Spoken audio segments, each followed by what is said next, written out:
감사한 내용을 나눕니다. 무엇보다도 제일 먼저 감사할 것은 내적 지구 수양회입니다. 특히 약간의 이번에 내치를 앞두고 담임 목사로서 조금은 염려가 됐어요. 왜냐하면 그동안 은혜동산교회 합쳐서 한 8교회가 같이 하다가 이번에 은혜동산교회 중심으로 한 팀, 우리 교회 중심으로 한 팀으로 갈라짐으로, 그래서 강사도 새로 있어야 되고 봉사자도 또 새로 이렇게 모집해야 되기 때문에 여러 가지로 어렵지 않겠는가, 그런 염려가 조금 있었어요. 그래서 제가 처음으로 1박 2일 동안 같이 있었는데요, 생각보다 너무 좋은 거 있죠. 인원이 적으니까 모든 순서나 진행하고 섬기는데 너무너무 좋고 섬김이들에게 마음껏 정말 안식을 제공할 수 있어서 좋았고요. 바꿨죠? 섬기며 그랬나? 섬기는 사람들도 이렇게 예전에는 막 좁아서 쩔쩔맸는데 여유있게 막 중보기도 하시는 분들이 의자에 앉아서 편안하게 이렇게 강의도 듣고 또 간식팀들도 편안하게 하시는 걸 보면서 정말 두 팀으로 나누길 정말 잘했다, 그런 생각을 해보면서 감사했습니다. 여러 가지 모양으로 뒤에서 기도해주고 섬겨주신 모든 분들에게 감사를 드립니다. 두 번째로는 우리 교회 경사가 났는데요, 그동안 이기영 전도사님으로 사역하던 우리 이기영 전도사님이 이제 강도사가 됐습니다. 1년 동안은 호칭을 잘해주셔야 돼요. 이기영 강도사님입니다. 이제 그래서 한 교역자가 새롭게 시작하는 것은 그 공동체에 특별한 은혜를 주실 것을 기대케 만드는데요, 저는 우리 이기영 강도사님이 됨으로 우리 교회에 부어질 은혜를 기대합니다. 저도 개인적으로 노예 이제 임원으로서 함께 그 순서에 참여하면서 다시 옛날에 목사 안수 받았던 때를 생각하면서 다시 한번 시작하자. 그래서 아마 오늘 사회도 볼 수 있었던 것 같아요. 세 번째로는요, 제가 아까 잠깐 말씀드린 것처럼 오후 예배 때, 지난 오후 예배 때 울보 선생 최관화 목사님의 그 강의를 듣고 설교를 듣고 간증을 들으면서 많이 도전이 됐어요. 그러면서 우리 교회도 저런 일꾼들을 세워야 되겠다. 왜냐하면 한 사람이 한 학교를 저렇게 엄청나게 변화를 일으킬 수 있구나라는 것을 봤기 때문에 그런 도전이 왔고요, 큰 은혜를 경험할 수 있었습니다. 그래서 우리 다음번 또 외부 강사 오실 때는 꼭 같이 참여하셨으면 좋겠습니다. 감사합니다. 자, 이제 제목을 한번 보겠습니다. 제목이 뭡니까? 어미 명하노니. 어미 명하노니. 그리고 딱 대지를 보면서 말씀을 전파하라. 그러면 또 뻔하겠구만, 이러면 큰 코 다칩니다. 여러분, 전혀 다른 방향으로 우리가 말씀을 생각해 볼 것입니다. 다시 오늘 말씀은 누가 누구에게 하는 거죠? 바울이 디모데에게 하는데, 이 디모데가 막중한 임무를 맡기에는 좀 약한 인물이었어요. 이 바울 뒤를 이어서 진리를 사수하고 교회, 초대교회 전체를 책임지고 나갈 영적 지도자로 세워야 되는데, 그는 세 가지 면에서 지도자에 맞지 않는 모습이 있었어요. 첫 번째로는 비교적 젊었다는 거죠. 그래서 우리 성경 디모데전서 4장 12절에 보면 내 연소함을 업신여기지 당하지 않도록 그렇게 더 열심히 하라, 그렇게 나오고요. 디모데후서 2장 22절에 보면 청년의 정욕을 피하라, 이렇게 바울이 말할 정도로 젊었다는 거죠. 두 번째로는 매우 병약했습니다. 이건 잠깐 한번 볼까요? 디모데전서 5장 23절을 잠깐 보겠습니다. 바로 옆이니까요. 디모데후서 앞이 비전서니까 5장 23절. 디모데전서 5장 23절 같이 한번 읽어봅니다. 시작.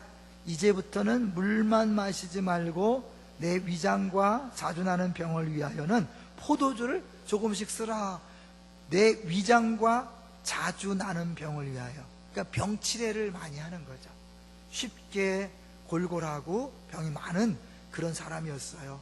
더 약한 것은 그 기질이 굉장히 소심했어요. 그래서 우리 디모데후서 1장을 가보겠습니다. 1장 7절 8절을 볼까요? 7절 8절 같이 읽어봅니다. 시작. 하나님이 우리에게 주신 것은 두려워하는 마음이 아니요 오직 능력과 사랑과 절제하는 마음이니, 그러므로 너는 내가 우리 주를 증언함과 또는 주를 위하여 갇힌 자 된 나를 부끄러워하지 말고 오직 하나님의 능력을 따라 복음과 함께 고난을 받으라. 7절 8절에 보면 두려워하는 마음이 아니요 부끄러워하지 말고, 이 말을 왜 썼을까요? 두려워하고 있다는 거죠. 디모데가 소심하기 때문에 바울과 달리 굉장히 두려움이 많았습니다. 그런가 하면 8절에 보니까 굉장히 부끄러워했어요. 특히 바울 사도가 감옥에 갇힌 것 때문에 부끄러워하기도 하고 자신의 약점 때문에도 부끄러워했어요. 이렇게 비교적 젊고 병을 자주 걸리고 그 다음에 소심한데 어떻게 이런 막중한 임무를 맡길 수 있을까요? 네, 하나님의 일은 자격과 조건을 하는 게 아니라 하나님의 선택에 의해서 이루어진다는 것을 보여주는 거죠. 그렇기 때문에 오늘 이 말씀은 디모데에게 주신 말씀을 넘어서서 여기 앉아있는 우리 모두에게 주신 말씀이고 우리 교회에 주신 말씀이라고 분명히 믿습니다. 그런데 이제 오늘 제목을 어미 명하노니 한 것에 굉장히 의미가 있어요. 먼저 쉽게 정리하면 오늘 본문에는 바울이 디모데에게 세 가지의 명령 내지는 권면을 합니다. 근데 그 세 가지가 자주 말씀드렸던 키아즘이라는 히브리 문장 구조로 되어 있다는 거예요. 자, 저 3장 14절을 먼저 볼까요? 3장 14절, 디모데후서 3장 14절 같이 읽어봅니다. 시작. 그러나 너는 배우고 확신한 일에 거하라. 너는 내가 누구에게서 배운 것을 알며. 첫 번째 권면 명령은 배우고 확신한 일에 거하라. 첫 번째 이거예요. 두 번째는 4장 1절 2절이고 세 번째 거부터 보려고 그래요. 4장 5절이 세 번째 건데 4장 5절 시작. 그러나 너는 모든 일에 신중하여 고난을 받으며 전도자 일을 하며 내 직무를 다하라. 3장 14절과 4장 5절을 읽으면서 딱 들어오는 게 있죠. 공통점이 있죠. 뭐예요? 그러나 너는. 3장 14절에 그러나 너는, 4장 5절에 그러나 너는. 아, 이게 양쪽 끝에 대칭을 이루면서 뭔가 이렇게 박스를 형성하거나, 됐죠? A와 A-라는 거죠. 자주 말씀드렸죠. 그럼 가장 핵심적인 메시지가 뭐라고 그랬죠? 정 가운데 있는 B라 그랬잖아요. 그래서 두 번째 메시지가 뭐냐면 4장 1절 2절이에요. 시작. 하나님과 살아있는 자와 죽은 자를 심판하실 그리스도 예수 앞에서 그가 나타나실 것과 그의 나라를 두고 엄히 명하노니 2절. 너는 말씀을 전파하라. 때를 얻든지 못 얻든지 항상 힘쓰라. 범사의 오래 참음과 가르침으로 경책하며 경계하며 권하라. 이게 바울이 최고로 하고 싶은 말이고, 이것을 보완하기 위해서 14절, 3장 14절에 그러나 너는 배우고 확신한 일에 거하라. 4장 5절에 모든 일에 신중하라. 그래서 이제 가장 중요한 메시지이기 때문에 4장 1절에 특별히 뭐라 그랬어요? 그가 나타나실 것과 그의 나라를 두고 뭐한다? 엄히 명하노니 그랬어요. 엄히 명하노니. 근데 이게 엄히 명한다는 말이 특수한 단어예요. 오늘 조금 잘못하면 너무 공부처럼 느껴질 수 있기 때문에 제가 의도적으로 조금 이렇게 재밌게 하려고 하니까요, 양해하고 들어주시면 좋겠어요.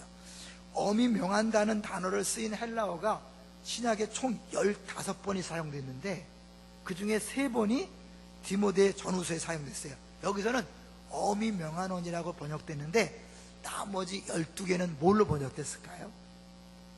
12개는? 알 턱이 없죠. 재밌게 하는 거예요? 가지 증거하다로 번역했어요. 여기서는 엄히 명하노니라고 번역했는데 동일한 단어를 나머지 12번은 다 증거한다, 증거한다 이렇게 번역했거든요.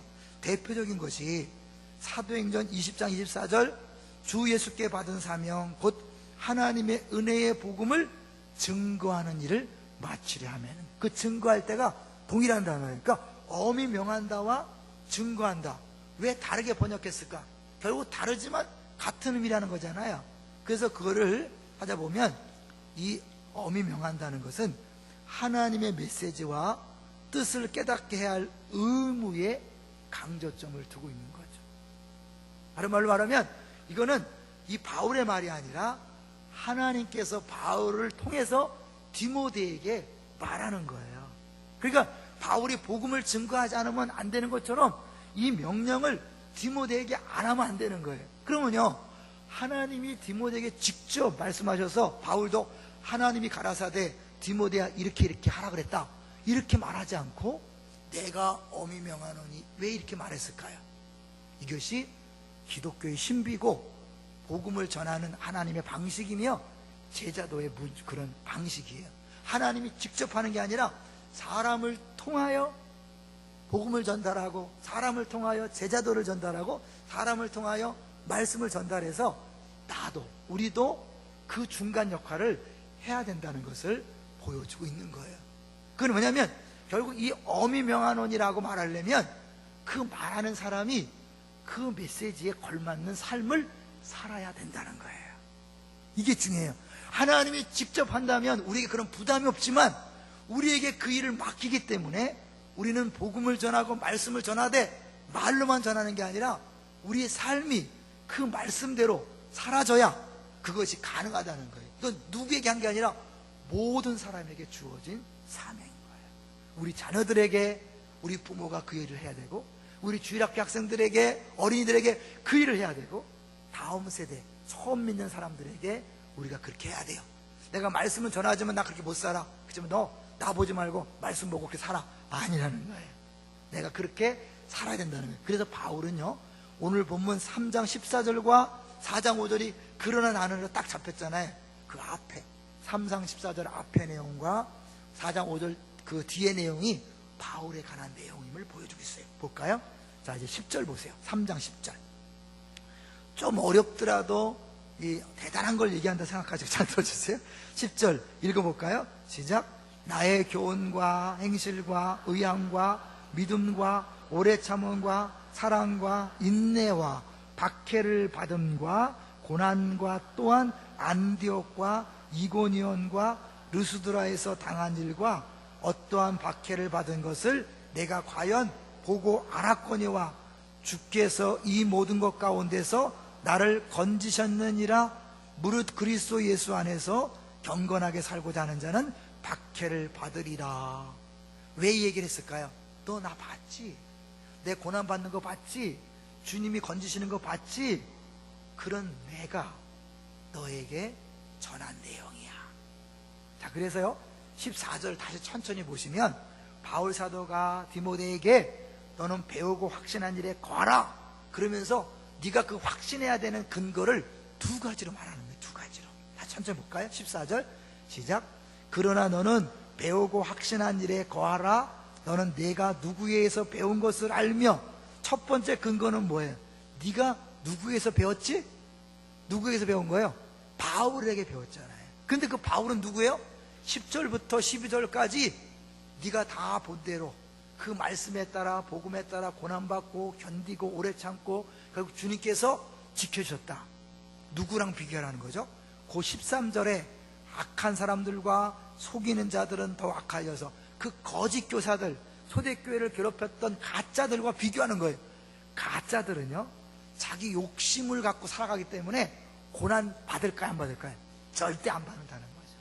자기 욕심을 따라 거짓말하고 사기를 치는 인간들이기 때문에 그들은 고난이 오면 도망간다는 거예요. 근데 바울 나는 진리를 전하고 진리를 붙들기 때문에 복음 때문에 기꺼이 고난받는 거 봤지. 이 고난받는 것이 내가 진짜라는 것을 증명하는 거야. 너 봤잖아. 그냥 내가 너한테 전한 게 진짜야. 거짓 교사들 그 이단들의 가르침에 흔들리지 마라 그렇게 얘기하는 거죠. 두 번째 확신에 대한 근거가 뭐죠? 그 보면 15절부터 17절까지가 나오는 거죠. 읽어보겠습니다. 시작. 또 어려서부터 성경을 알았나니 성경은 능히 너로 하여금 그리스도 예수 안에 있는 믿음으로 말미암아 구원에 이르는 지혜가 있게 하느니라. 구원에 이르게 있는 지혜가 있게 하고 16절 17절 시작. 모든 성경은 하나님의 감동으로 된 것으로 교훈과 책망과 바르게 함과 의로 교육하기에 유익하니 17절. 이는 하나님의 사람으로 온전하게 하며 모든 선한 일을 행할 능력을 갖추게 하려 함이라. 요 17절을 읽으면서요 성경을 좀 자세히 보신 분은 떠오르는 구절이 있을 거예요. 어느 구절이 떠오르나요? 떠오를 턱이 없겠죠.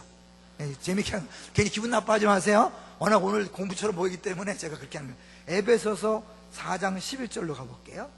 에베소서 4장 11절. 에베소서 조금 찾지만 에베소서 신약성경 313쪽이에요. 자, 4장 11절 천천히 읽어보겠습니다. 11절 12절이에요. 시작. 그가 어떤 사람은 사도로, 어떤 사람은 선지자로, 어떤 사람은 복음 전하는 자로, 어떤 사람은 목사와 교사로 삼으셨으니 12절. 이는 성도를 온전하게 하여 봉사의 일을 하게 하며 그리스도의 몸을 세우려 하심이라. 아하, 발견됐죠? 똑같죠. 하나님이 말씀을 주신 목적과 교회의 직분자들, 은사로 사람들을 세우신 목적이 동일하다. 어떤 목적? 사람을 온전하게 해서 봉사의 일을 하게 하는 것이다. 자, 여기까지 했으면 다시 디모데후서로 가서 4장 5절이 세 번째 권면이지만 첫 번째 권면과 연결된다 그랬죠? 기억하시죠? 자, 4장 5절을 볼까요? 4장 5절 시작. 그러나 너는 모든 일에 신중하여 고난을 받으며 전도자의 일을 하며 내 직무를 다하라. 원래 핵심은 신중하다는 거예요. 신중하다. 요 신중하다는 것은요, 사실은 그냥 우리가 진중하다 그런 뜻이 아니라 원어적으로는, 문자적으로는 수를 삼가하다, 침착하라. 근데 이 동일한 단어를 딴 데는 다 근신하라로 번역을 했어요. 예를 들면, 그러므로 너희 마음의 허리를 동이고 근신하여 예수 그리스도에 나타나실 때에, 또 베드로서 4장 7절에 보니까 너희가 정신을 차리고 근신하여 기도하라. 베드로서 5장 8절 근신하라, 깨어라. 너희 대적마귀가 우는 사자같이 두루다니며 삼킬 자를 잡나니. 뭘 얘기하는 걸까요?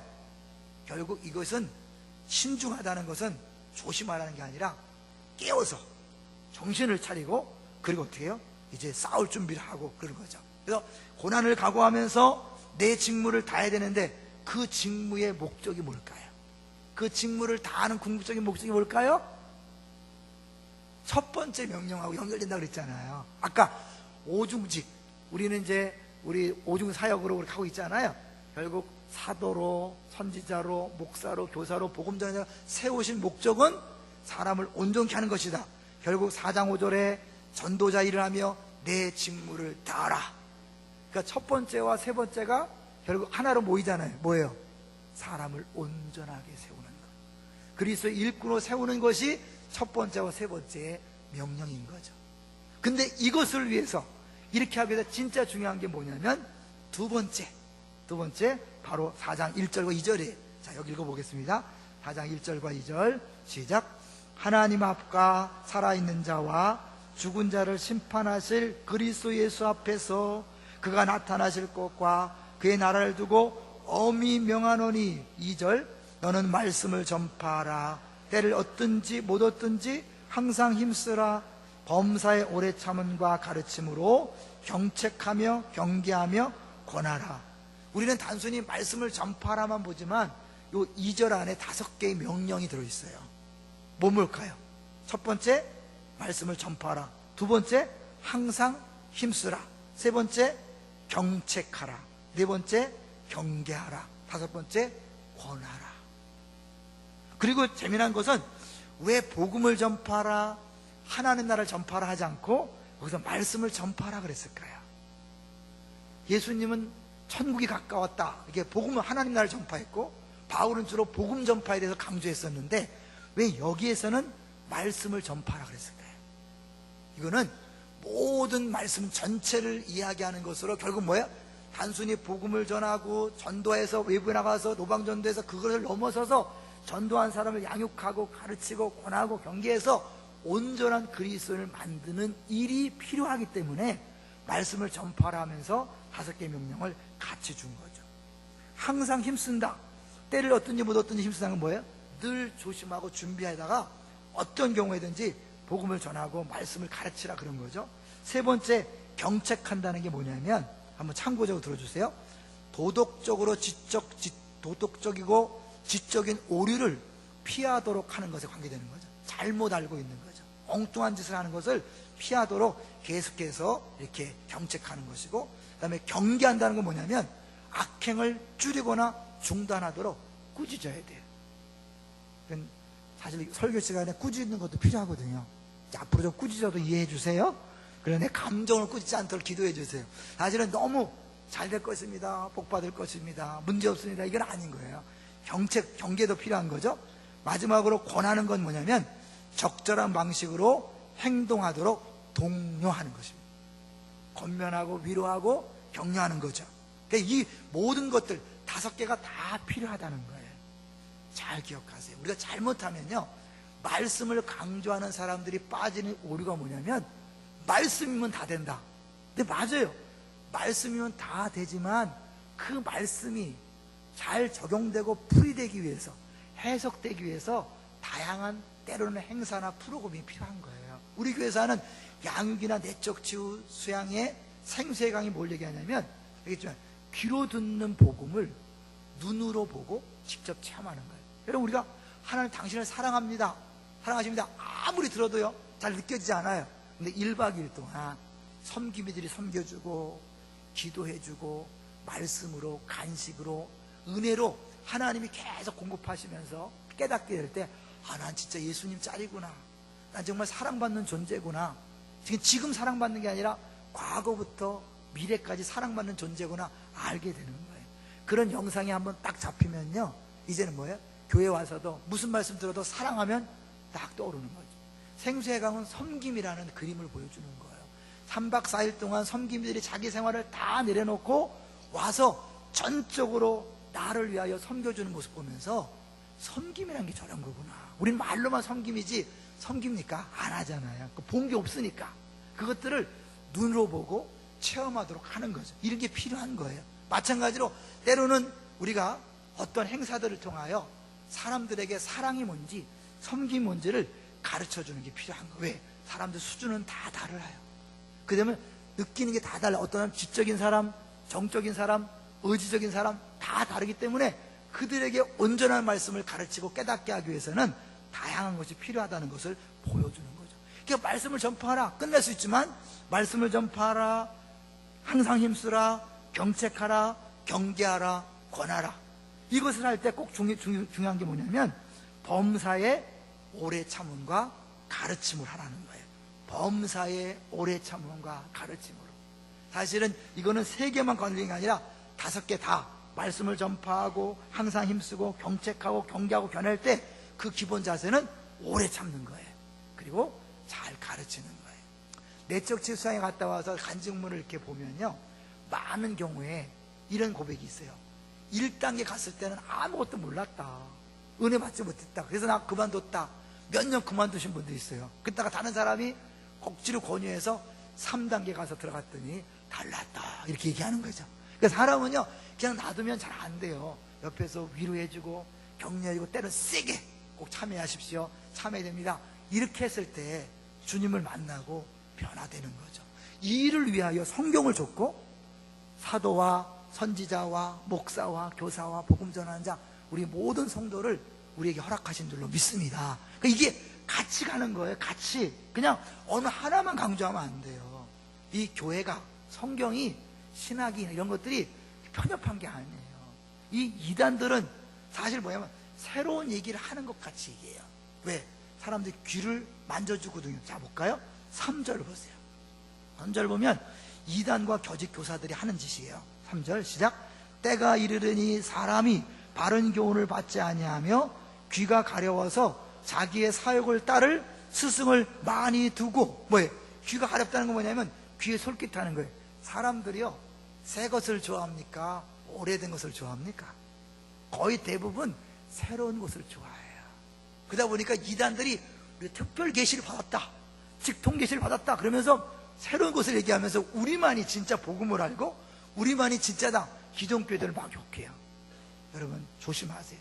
기존교회를 욕한 자체부터 사실은 그 사람이 복음에서 벗어나는 거예요.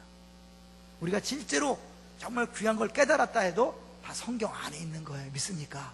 그걸 우리가 조금 먼저 깨달았어도 그 은혜지, 내가 잘난 게 아니에요. 그러니까 어때요? 기다려주고 기도해줘야 돼요. 또 깨달아봤자 나는 지금 깨달았지만 이미 깨달은 사람이 더 많아요. 그러니까 그거에 대해서 막 자랑하고 막 모든 교회를 비판하고 그러면 안 돼요. 그게 다 사실 성경을 벗어나는 것은 아무리 신기한 얘기라도 다 틀렸다. 그래서 왜? 그 확신한 것을 거하라는 건 뭐냐면 더 나가지 말라는 거예요. 더 앞서가면 환경을 벗어나지 말고 네가 배운 것이 진짜고 확실하고 온전하니까 거기 거하라고 말하는 거예요. 이해되시죠? 너무 새로운 것들을 추구하다가 이단에 빠지거나 사이비에 물들지 않기를 바랍니다. 자, 근데요, 이렇게 누가 누구에게 하는 거예요? 바울이 디모데에게 하는데, 아까 얘기했잖아요. 이 어미 명하노니 말씀을 전파하라, 항상 힘쓰라, 경책하며 경계하며 권하라. 근데 이 어미 명하기 위해서 뭐예요? 나를 받지 않느냐. 내가 너한테 전하라고 말한 이 명령이 단순히 그냥 내가 이상하고 내 생각이 아니라 내 삶을 통하여 입증된 거다는 거예요. 그렇기 때문에 나는 이제 뭐야? 자신 있게 미래에 대한 소망을 기다리고 있다. 그게 뭐야? 아까 4장 5절 뒤에 나오는 바울의 미래에 대한 확신이에요. 자, 6절부터 볼까요? 앞에는 과거의 자기의 삶을 통하여 내가 하는 것을 받지 않느냐. 이제 나는 그것이 확실하기 때문에 6절, 7절, 8절 이거 보세요. 4장 6절, 7절, 8절 시작. 전제와 같이 내가 벌써 부어지고 나의 떠날 시각이 가까웠도다.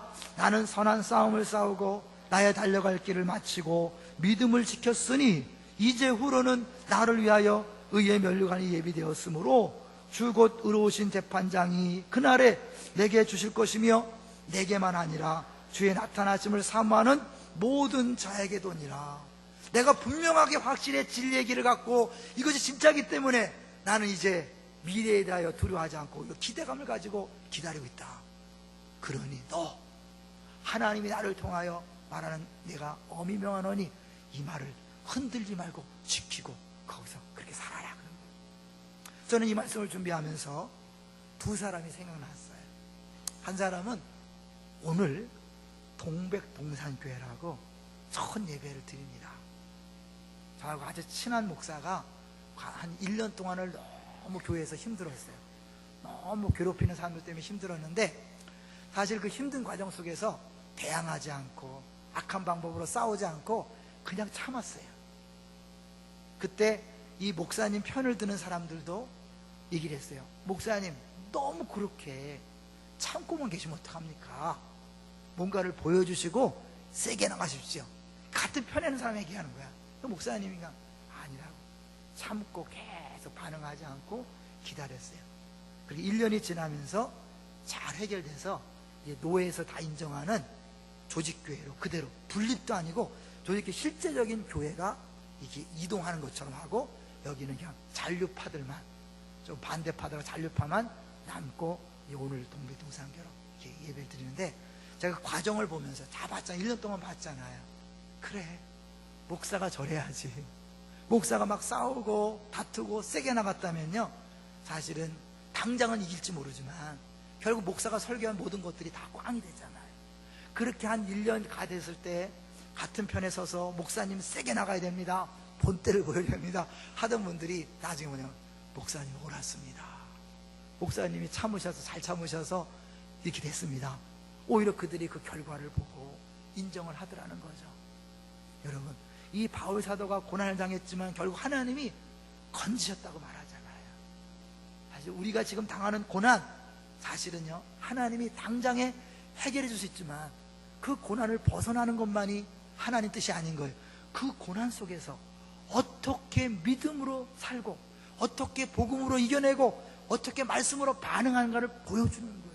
여기 신앙생활에 비밀이 있는 거예요. 우리는 신앙생활하면서 빨리 하나님 돈 좀 주세요, 빨리 병 낫게 해주세요, 빨리 직장 주세요, 빨리 시댁을 변화시켜 주세요, 남편 돌아오게 해주세요 이러고 기도하다가 응답이 안 되니까 하나님 살아계신 거 맞나 막 헷갈리잖아요. 그런 기도 해봐야 여러분 소용없다는 걸 아셔야 돼요.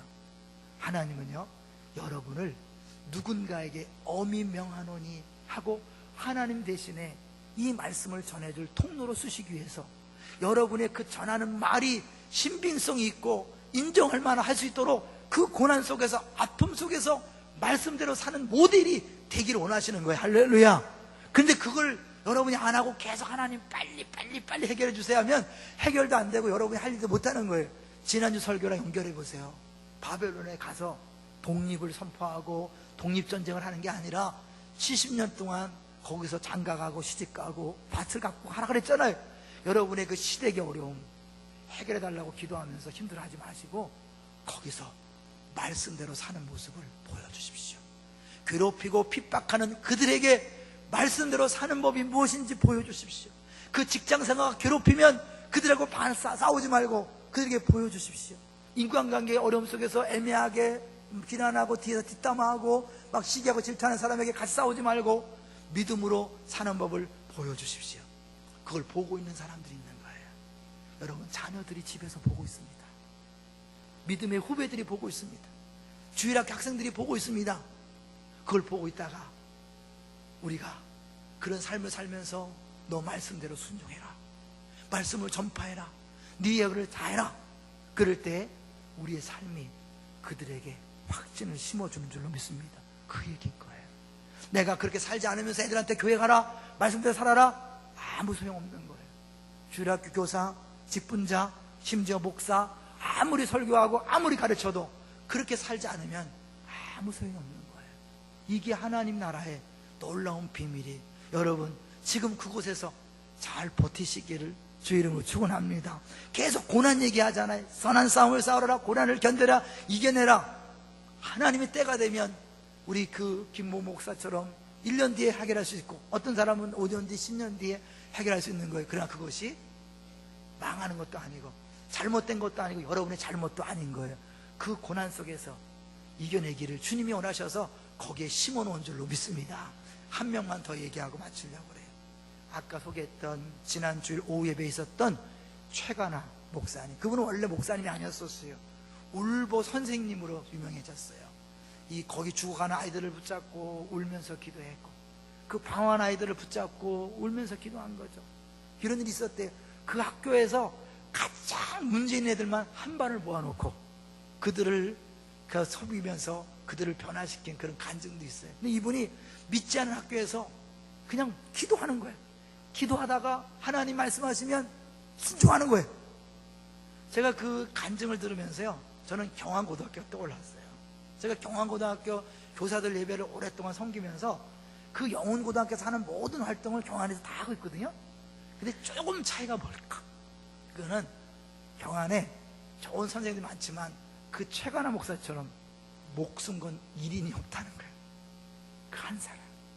그래서 제가 그걸 들으면서, 그래, 우리 교회도 그 직장에 그 한 사람, 그 시댁에 그 한 사람, 그 동네에 그 한 사람, 그 한 사람이 세워지면 될 거다, 그런 생각을 하게 됐어요. 주님이 우리를 그 한 사람을 쓰시기 위해서 여러분을 파송한 줄로 믿습니다. 거기서 막 나오려고, 벗어나려고 애쓰지 마세요. 그러면 더 진흙수로 들어갈 처럼 더 어려워져요. 그곳에서 주님이 파송했다 생각하시고 그것을 믿음으로 사세요. 말씀으로 사세요. 복음으로 사세요. 그리고 이겨내세요. 그러면 하나님 때가 되면 이게 바울 사도처럼 건져주실 것이고 해결해 주실 것이고, 그리고 다른 후배들에게, 자녀들에게, 약한 믿음의 사람들에게 명이 엄하게 명하노니 명하노니 엄히 명하노니 이렇게 사십시오. 나를 보시고 자신 있게 사십시오. 두려워하지 말고 말씀대로 사십시오. 내가 그 증거입니다. 하나님 말씀이 그 증거입니다. 이렇게 말하기를 주님이 원하시는 줄로 믿습니다. 우리가 그런 대단한 사람들이에요. 그런 일에 부름받은 사람들이에요. 그런데 우리가 시시하게 맨날 먹고 마시는 문제에 막 절절매면 해결도 안 돼요. 여러분, 아무리 기도해도 해결 안 돼. 왜? 주님이 거기다 심어놨는데 벗어나려고 기도해봐야 소용없다니까요. 거기서 믿음으로 싸워서 이기시고 승리하는 거예요.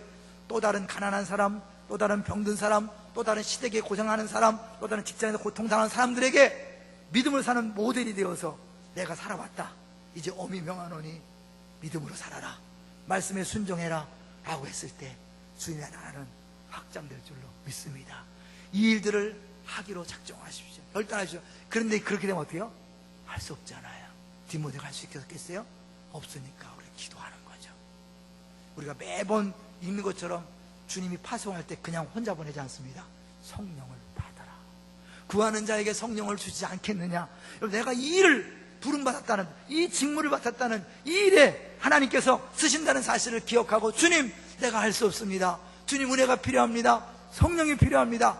기도하는 사람들에게 반드시 성령을 부어주시고 은혜를 부어셔서 감당하게 하실 줄로 믿습니다. 그게 예수님이고, 그게 바울이고, 그게 디모데고, 이제 우리에게 그 바톤이 넘어온 거잖아요. 여러분 그냥 말씀 따로 삶 따로가 아니라 우리 한번 말씀대로 살아보시는 주인공들 모델 되시기를 주의 이름으로 축원합니다. 자신 있게 자녀들에게, 다음 세대에게, 초신자들에게 엄히 명하노니 말씀을 전파하고 말씀 안에 거하고 내 직무를 다하라. 그럴 때 그것이 그 사람들을 변화시키고 그 사람들 든든히 세우는 그런 역사가 있기를 주의 이름으로 축원합니다.